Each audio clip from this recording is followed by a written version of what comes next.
Boa noite, gente. De novo, boa noite.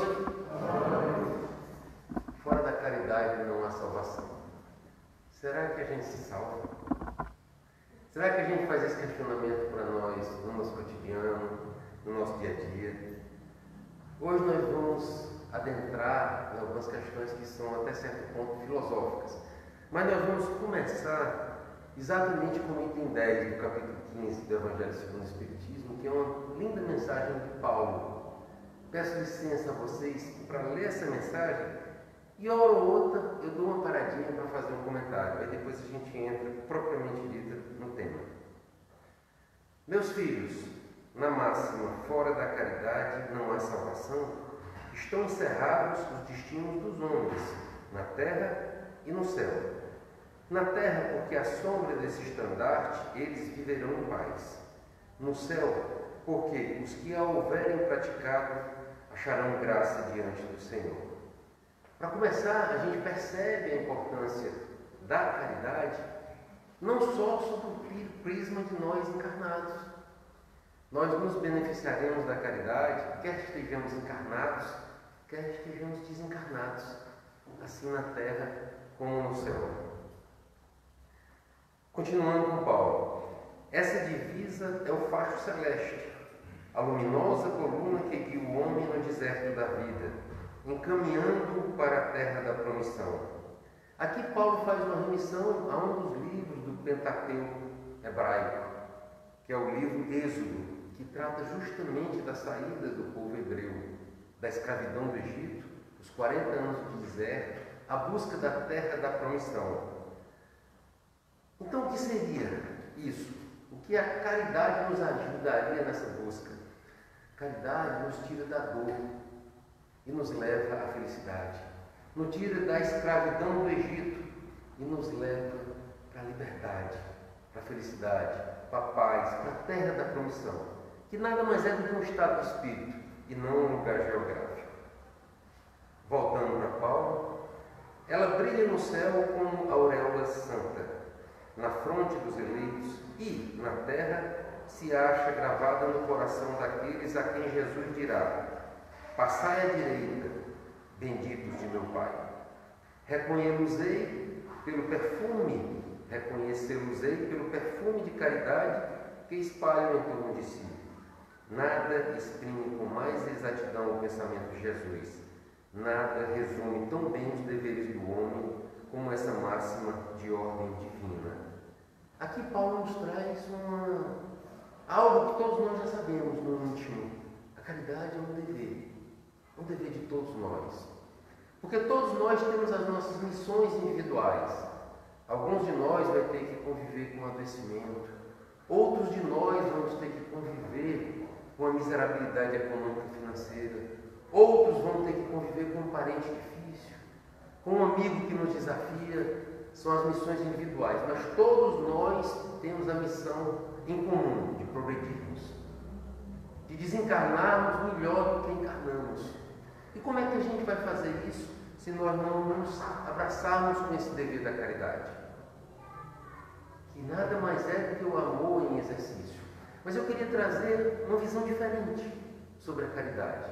Eu acho que ela é muito mais do que um dever. A caridade, meus irmãos, é um direito. É um direito.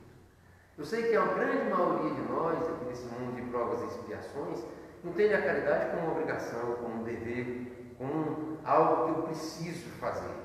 Uma verdadeira obrigação, como se eu estivesse obrigado a fazer para evoluir. Mas, de fato, é um direito. Cada oportunidade que aparece a nós de sermos caridosos é um direito, que nós podemos exercer ou não. E por que é um direito? Porque como vamos deixar muito bem sedimentada essa ideia, o bem faz muito mais bem a quem pratica do que quem recebe. A caridade beneficia muito mais ao caridoso do que aquele que é beneficiário daquela caridade. Então, sem dúvida nenhuma, muito mais do que um dever, a caridade é um direito que às vezes a gente esquece de exercer. Voltando para Paulo, que tem muito mais sapiência espiritual do que nós. Não poderia o Espiritismo provar melhor sua origem do que apresentando-a como regra. Por isso é um reflexo do puro cristianismo.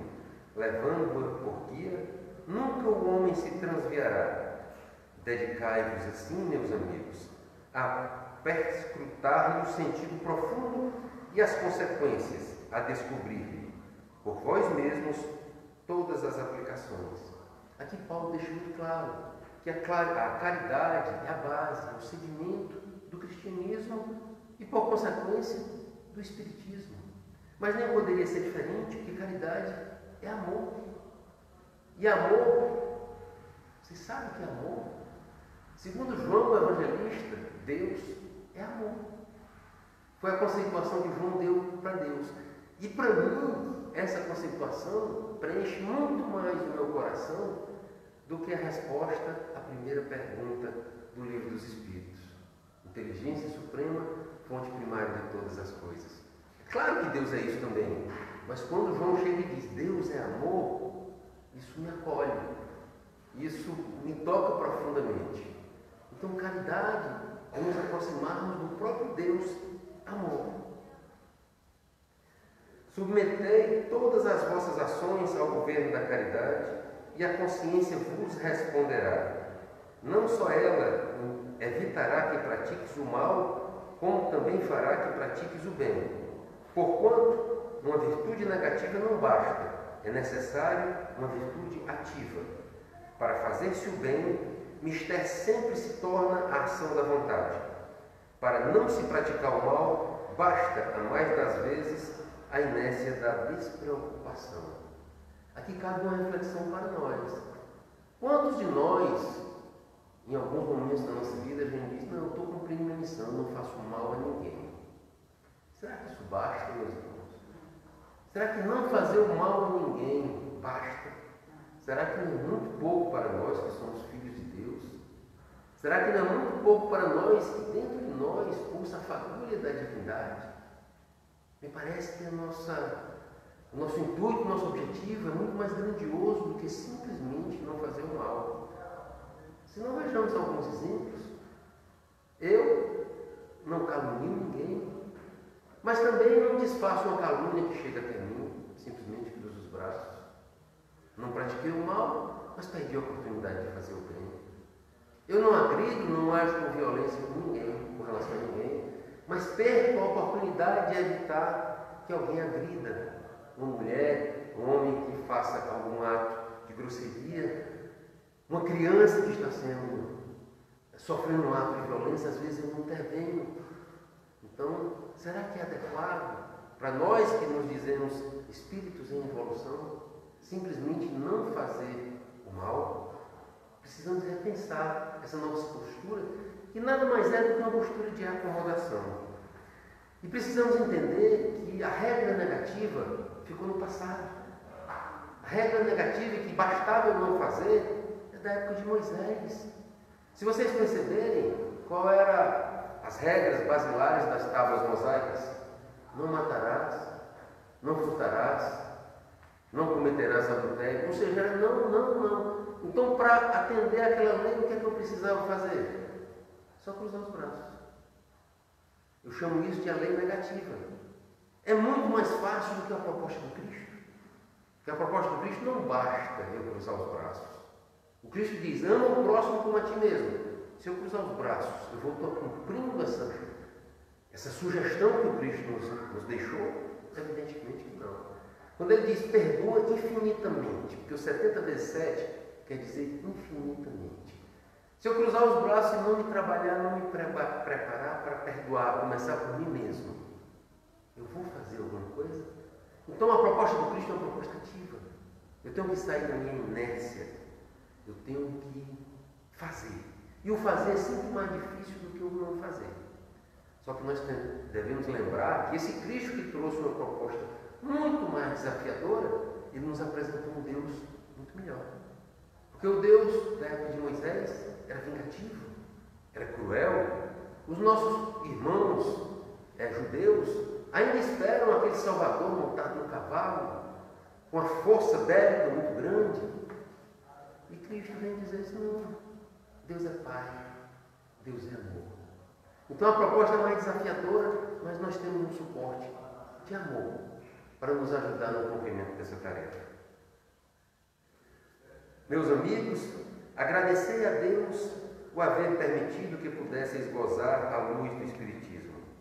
Não é que somente quem a possui que hajam de ser salvos, é que, ajudando-vos a compreender os ensinos do Cristo, ela vos faz melhores cristãos. Esforçai-vos, pois, para que os vossos irmãos, observando-vos, sejam induzidos a reconhecer que verdadeiro espírito e verdadeiro cristão são uma só e a mesma coisa, dado que todos quantos praticam a caridade são discípulos de Jesus, sem embargo da seita a que pertencem. Olha que coisa bonita que São Paulo nos dá. Aqui ele fala de várias religiões. Não interessa qual é o rótulo religioso que a gente assume. Não importa. Até isso cabe uma reflexão para nós outros espíritas.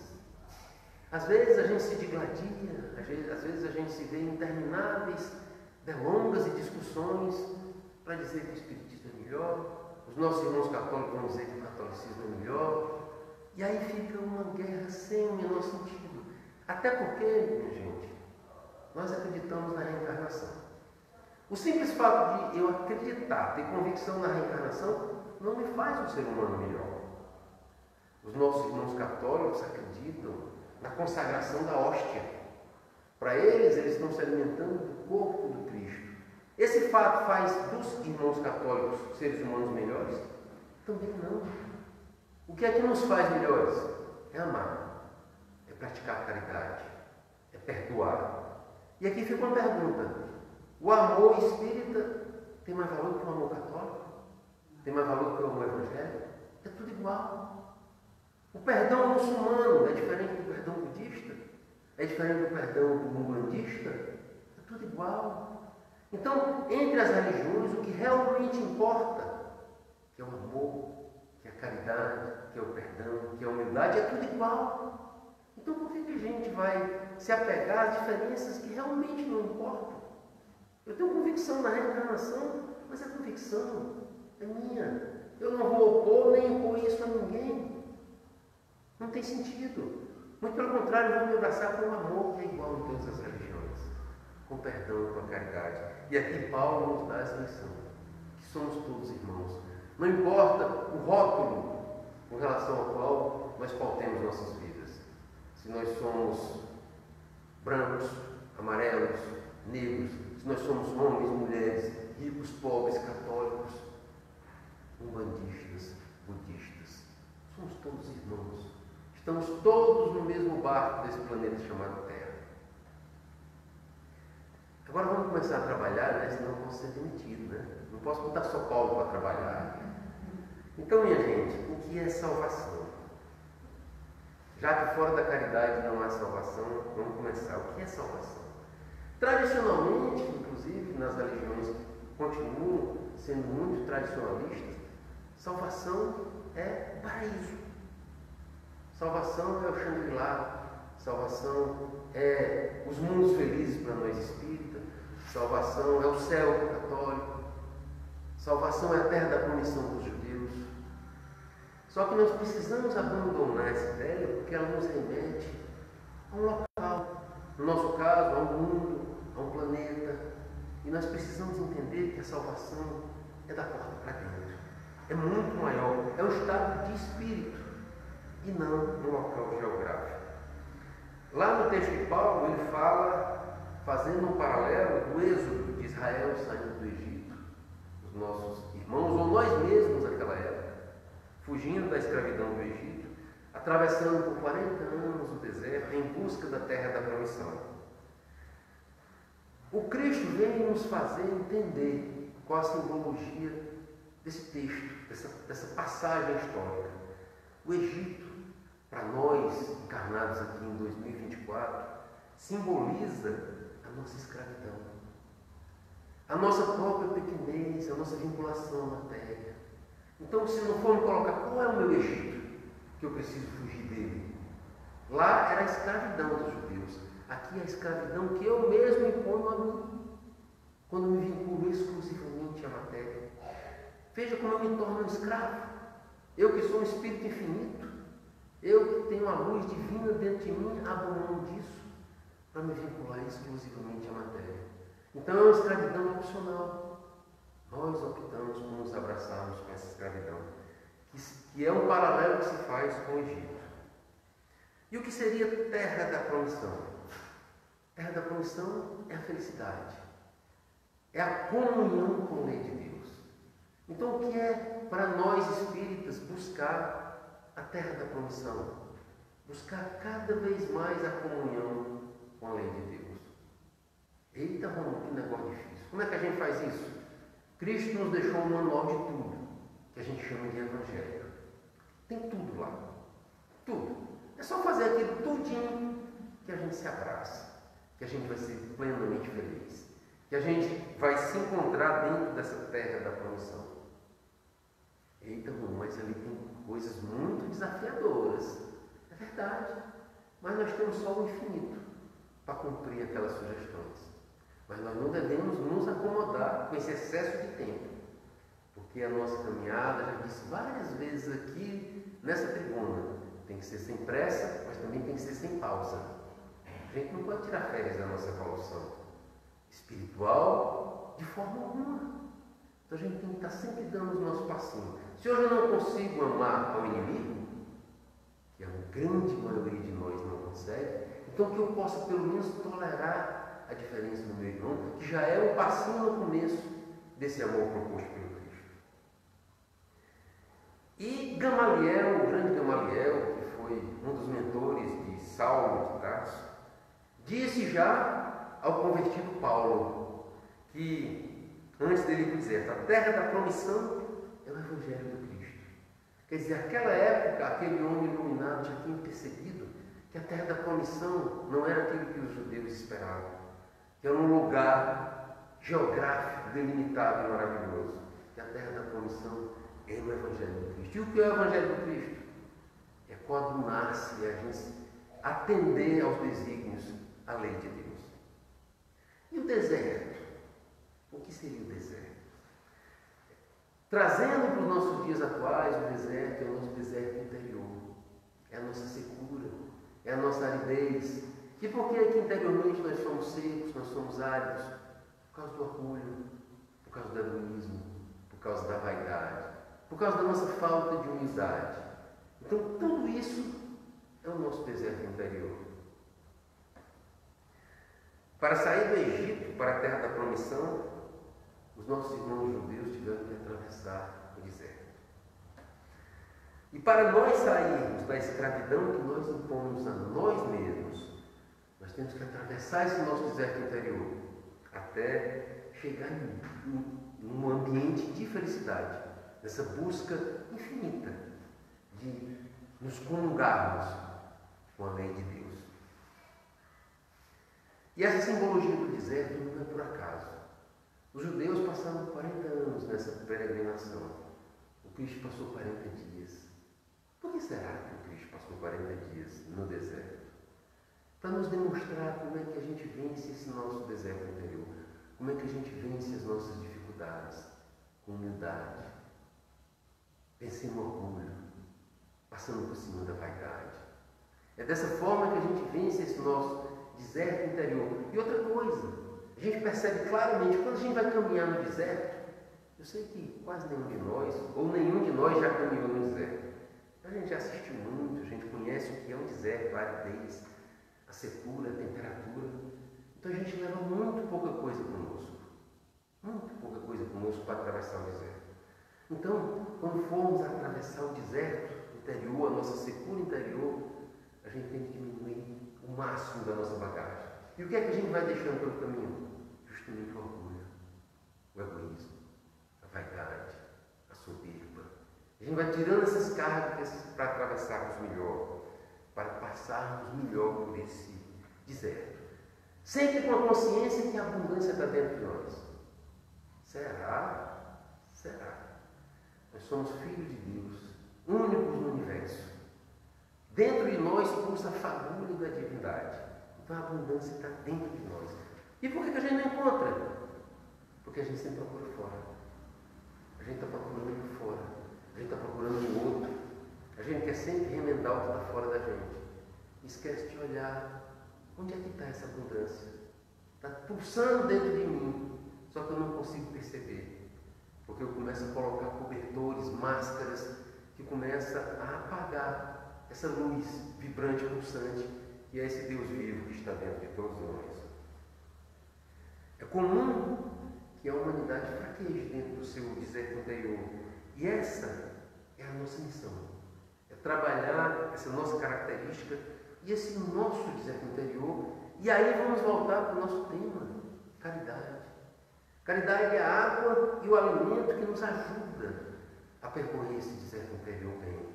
Ajuda a nos livrar desse peso enquanto nós caminhamos por esse deserto interior. Facilita a nossa jornada. Então, ser caridoso, vocês lembram no começo quando eu disse que muito mais do que uma obrigação, caridade é um direito que nós temos e poucos de nós exercitam esse direito. Felicidade, muitos de nós entendem a felicidade como um destino. E é muito comum a gente ouvir irmãos nossos falando, desde quando somos muito jovens, quando eu arranjar um emprego eu vou ser feliz, quando eu passar no concurso eu vou ser feliz, quando eu casar eu vou ser feliz, quando eu tiver dinheiro eu vou ser feliz, quando eu construir minha casa eu vou ser feliz, quando eu for para Dubai eu vou ser feliz, quando meu filho nascer eu vou ser feliz. Doce ilusão. Porque a felicidade não é um destino, a felicidade é um modo de caminhar. Se eu espero ser feliz quando algo acontecer na vida, eu vou me abraçar com grande ilusão e vou me frustrar comigo mesmo. A felicidade deve ser, apesar de eu estar em dificuldade financeira, eu estou bem, eu estou cumprindo meus objetivos espirituais, eu estou evoluindo.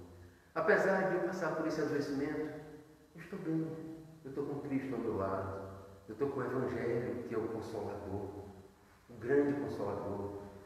Lá tem tudo que você precisa para bem viver. Então, felicidade é o caminho, não é o destino. Vamos nos apegar um pouco aqui ao Livro dos Espíritos, que ele nos traz uma revelação muito importante e às vezes passa despercebido pelo nosso olhar. O codificador, na questão 886, ele pergunta: qual o verdadeiro sentido da palavra caridade, como entendia Jesus? A espiritualidade responde: benevolência para com todos, indulgência para com as imperfeições dos outros e perdão das ofensas. Benevolência, indulgência e perdão. Em algum momento aqui os Espíritos dizem que caridade é o dar um prato de comida, caridade é dar dinheiro, caridade envolve a matéria. Não. Eles não incluem isso na resposta. Ah, Romulo, então você está dizendo que a gente não deve mais dar matéria? Eu não estou dizendo isso. Só que dar matéria, ao meu ver, e no contexto da codificação, me parece que não é caridade, mas é algo muito bonito: solidariedade, fraternidade. Com a solidariedade, com a fraternidade, você alimenta, você nutre o corpo, você nutre a matéria com a matéria. Com a caridade, você nutre a alma. Então, com a solidariedade, eu dou matéria. Com a caridade, eu me dou. Eu me dou para aquele irmão, para ouvi-lo, para acolher, para estar com ele. Existe uma diferença tênue. Romulo, é mais importante: caridade ou solidariedade? Minha gente, para quem está com fome, na sarjeta, ele precisa naquele momento da solidariedade. Que a gente deve entregar aquela solidariedade com o máximo de caridade. Como o bom samaritano, que vamos já falar dele. Ele foi solidário e caridoso. Ele foi solidário porque ele deu matéria. E ele foi caridoso porque ele acolheu. Ele tratou com carinho. Ele pegou a água, o lenço e umedeceu as feridas daquele caído. Então ele foi solidário e foi caridoso. Então não podemos dizer que tem um acima do outro, caridade e solidariedade. Mas para o Espírito Eterno nós podemos pensar: A caridade acolhe, às vezes, uma situação premente, urgente. Aquela pessoa está precisando mais, da solidariedade do que da caridade. Mas percebam que a caridade, ela trata de algo que tem prazo de validade, que é essa roupa, esse corpo, que daqui a pouco vai para o lixo.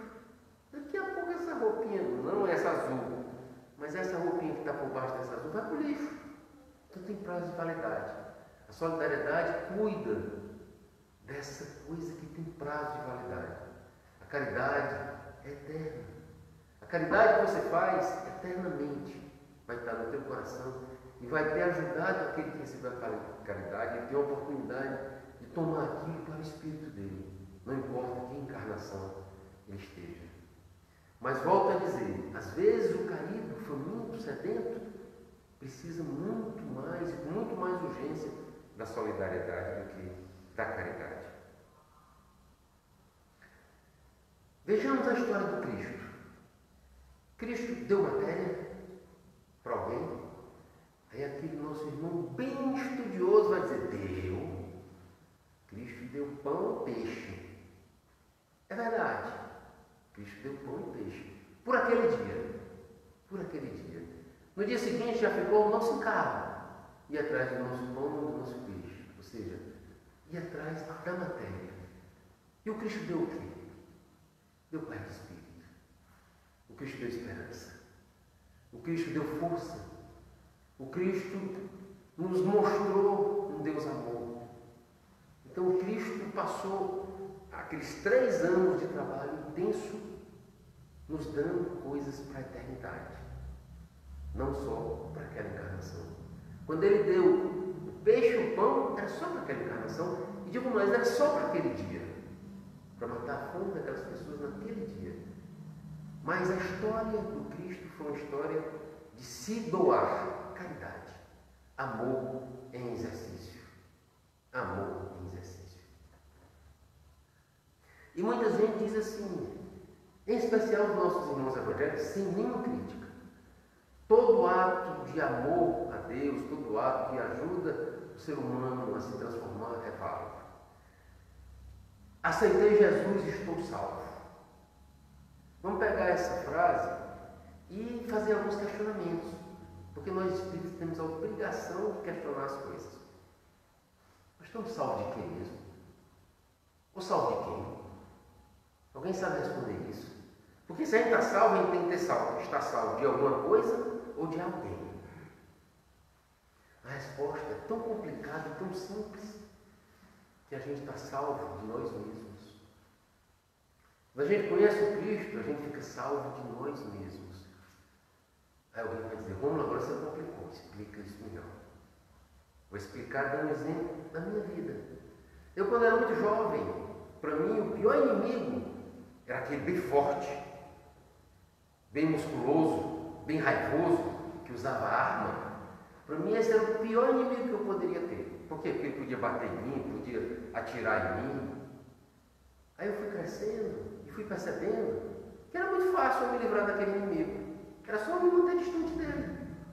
Se eu estiver distante dele, se eu não me encontrar com ele, ele não tem como me atingir. Então ele não é um inimigo assim tão importante. Aí eu imaginei, então o inimigo realmente impactante é aquele que é inteligente. Porque o inimigo inteligente, ele me atinge sem precisar estar perto de mim. Ele é inteligente, ele vira um político, ele faz uma lei que me prejudica, sem nem me conhecer às vezes, ele me atinge. De tão inteligente que ele é. Ele se torna alguém do executivo, ele controla pessoas que indiretamente podem vir a me atingir. Então eu disse, realmente, o pior inimigo é o inteligente, porque ele me atinge sem estar perto de mim. Hoje eu mudei radicalmente o meu conceito. O pior inimigo é aquele que está dentro de nós. É aquele que mantém a secura do nosso deserto interior. É aquele que se apega ao orgulho e ao egoísmo. E às vezes a gente se apega ao orgulho e ao egoísmo sem saber que está praticando um ato de orgulho ou de egoísmo. Muitos de nós dizem, não, eu não sou orgulhoso, eu só tenho um amor próprio. É um nome mais bonito para a gente dizer, né? Mas de fato é o nosso orgulho pulsando dentro de nós mesmos. Então o pior inimigo de nós somos nós mesmos. Então, quando encontrei Jesus, estou salvo. Só se eu estiver salvo de mim mesmo. E o Evangelho nos ajuda a nos salvar de nós mesmos. Porque quando eu me impeço de praticar a caridade, quando eu me impeço de amar, quando eu me impeço de evoluir, de crescer como espírito, espírita, eu estou sendo o pior inimigo de mim mesmo. Porque eu estou estagnando no meu processo evolutivo, e isso é a missão de todos nós. Todos nós nascemos com a missão de desencarnar melhor do que encarnamos. Tem uma frase que eu não gosto dela, mas é comum, não só no meio espírita, mas no meio católico, no meio evangélico, que diz assim: aquele que não serve para servir, não serve para viver. Eu não gosto dessa frase porque hoje nós estamos num mundo de muito suicídio. Então o final dessa frase me agride.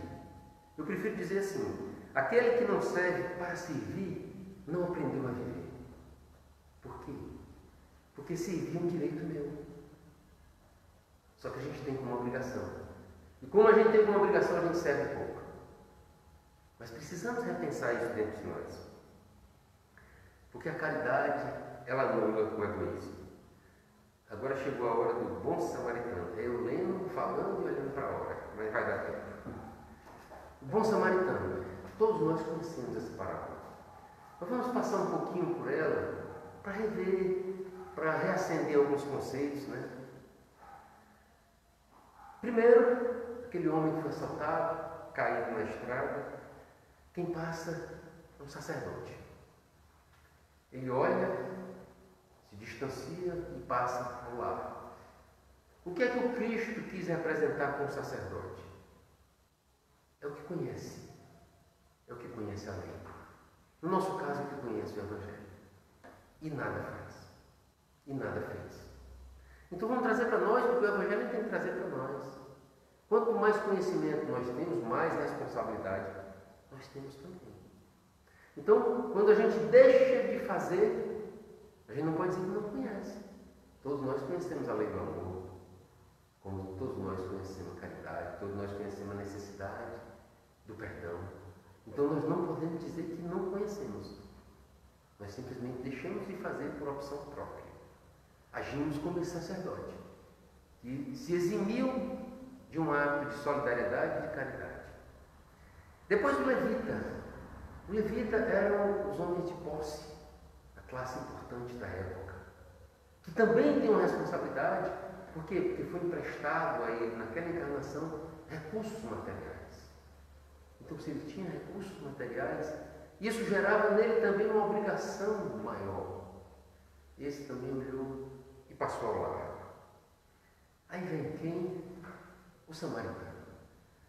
Aquele homem que, como o nome já diz, da Samaria, entre a Judéia e a Galiléia, uma terra esquecida, pobre, de heréticos. Os judeus consideravam os samaritanos heréticos, porque eles não se vinculavam tão somente ao Pentateuco. Eles tinham outros rituais. É tanto que dizia-se à época que eles eram praticantes do samaritanismo. Então eles eram seres humanos de terceira categoria. E esse ser humano de terceira categoria parou. Pegou a água do cantil, molhou o próprio lenço e saiu a ungir as feridas daquele homem. Abandonou a montaria dele, colocou aquele homem na montaria e levou para a hospedaria. E pagou, dizendo que iria e voltaria e pagaria qualquer despesa excedente que aquele homem desse. Ou seja, ele deu matéria, ele pagou a hospedagem, ele prometeu pagar mais, mas ele deu caridade. Ele acolheu aquele homem, ele limpou as feridas, ele deu a montaria dele. Ele tratou aquele ser humano como um verdadeiro irmão. E sermos caridosos, meus irmãos, é tratar o outro como um verdadeiro irmão.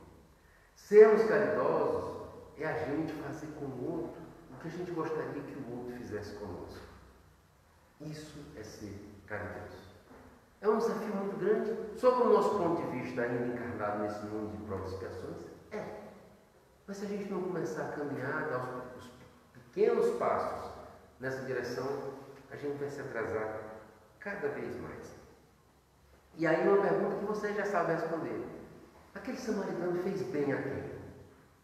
Primeiramente a ele. primeiramente a Ele. Só que quando a gente acende uma vela para clarear o ambiente, o primeiro iluminado somos nós mesmos. Então, quando a gente pratica caridade, o primeiro beneficiado, sem dúvida nenhuma, somos nós mesmos. Evidentemente que a caridade atinge um pleito de pessoas. Evidentemente, quando a gente acende uma vela, a claridade invade os ambientes. O bem que a gente faz produz dopamina, produz serotonina e produz oxitocina.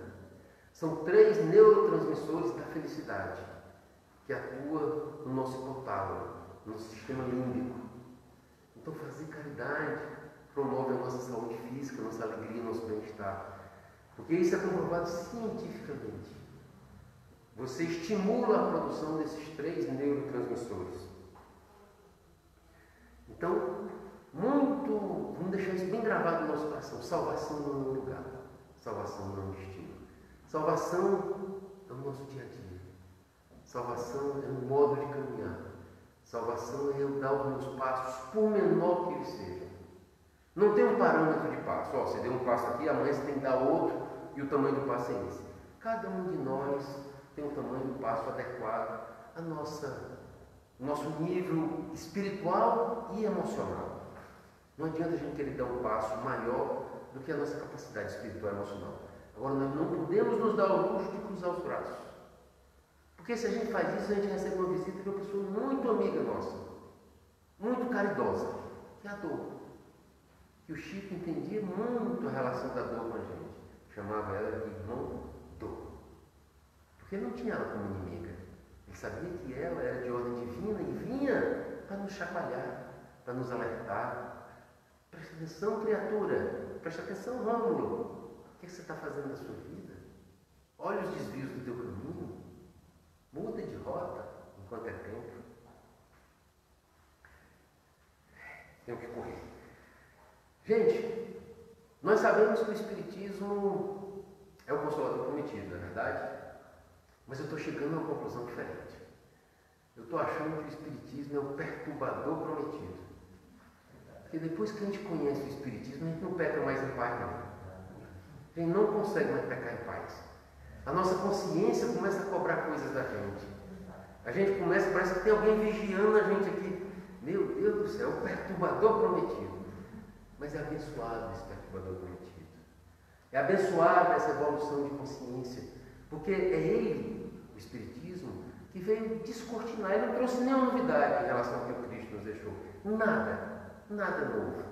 Ele só veio explicar, só veio deixar mais claro, só veio nos alertar para uma visão diferente da realidade que já foi entregue para nós pelo Cristo. Então, esse perturbador prometido é abençoado. Vamos agradecer a Deus esse perturbador prometido, porque ele é o principal auxílio que nós temos para nos desenvolvermos. Porque se nós não tivermos essa ferramenta, veja como é difícil.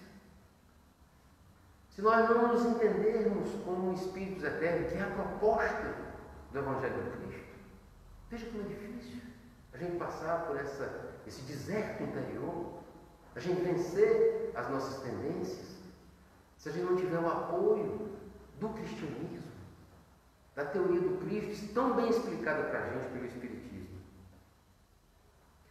E para finalizar, meus irmãos, tenho que finalizar em 2 minutos, que eu tinha mais 40 minutos para falar, mas vai dar certo. Para finalizar, a gente está falando de caridade. Todo o caminho evangélico começa por nós. Ama o próximo como a ti mesmo. Como é que eu vou amar alguém se eu não tenho amor por mim mesmo? Que tipo de amor eu vou entregar ao outro se eu não me amo? Então, caridade começa por nós mesmos. Perdão começa por nós mesmos. Como é que eu vou desenvolver a capacidade de perdoar meu irmão se eu não perdoo as minhas falhas? Se eu sou cruel comigo mesmo? Se eu quero evoluir com um martelo na cabeça, eu tenho que evoluir, eu não posso mais errar? Não funciona. Nós temos que ser caridosos com nós mesmos. E nós somos pródigos em adoecer pela mágoa. Às vezes a gente se abraça com a mágoa. Quando a gente se abraça com a mágoa, a gente não está sendo caridoso conosco. E o pior, a gente se abraça com a mágoa e às vezes esquece a bondade de que nós fomos alvo. A gente guarda a mágoa por décadas e em alguns minutos esquece a bondade que alguém fez com a gente. Nós precisamos mudar, ressignificar até a nossa forma de enxergar o mundo, para que nós possamos começar esse caminho evangélico por nós mesmos. Minha gente, eu cometi um grande gafe, porque toda vida que eu venho a uma casa espírita, eu tenho um dever e um direito. Eu tenho um dever de agradecer. Gratidão a essa casa por mais uma vez me dar essa oportunidade de estar aqui com vocês, que para mim é um momento extremamente significativo e importante. Não fiz isso no começo, mas faço isso no final. Então renovo minha gratidão a essa casa por essa oportunidade e para mim foi um grande prazer conhecer, rever irmãos e conhecer irmãos novos. Muita paz a todos.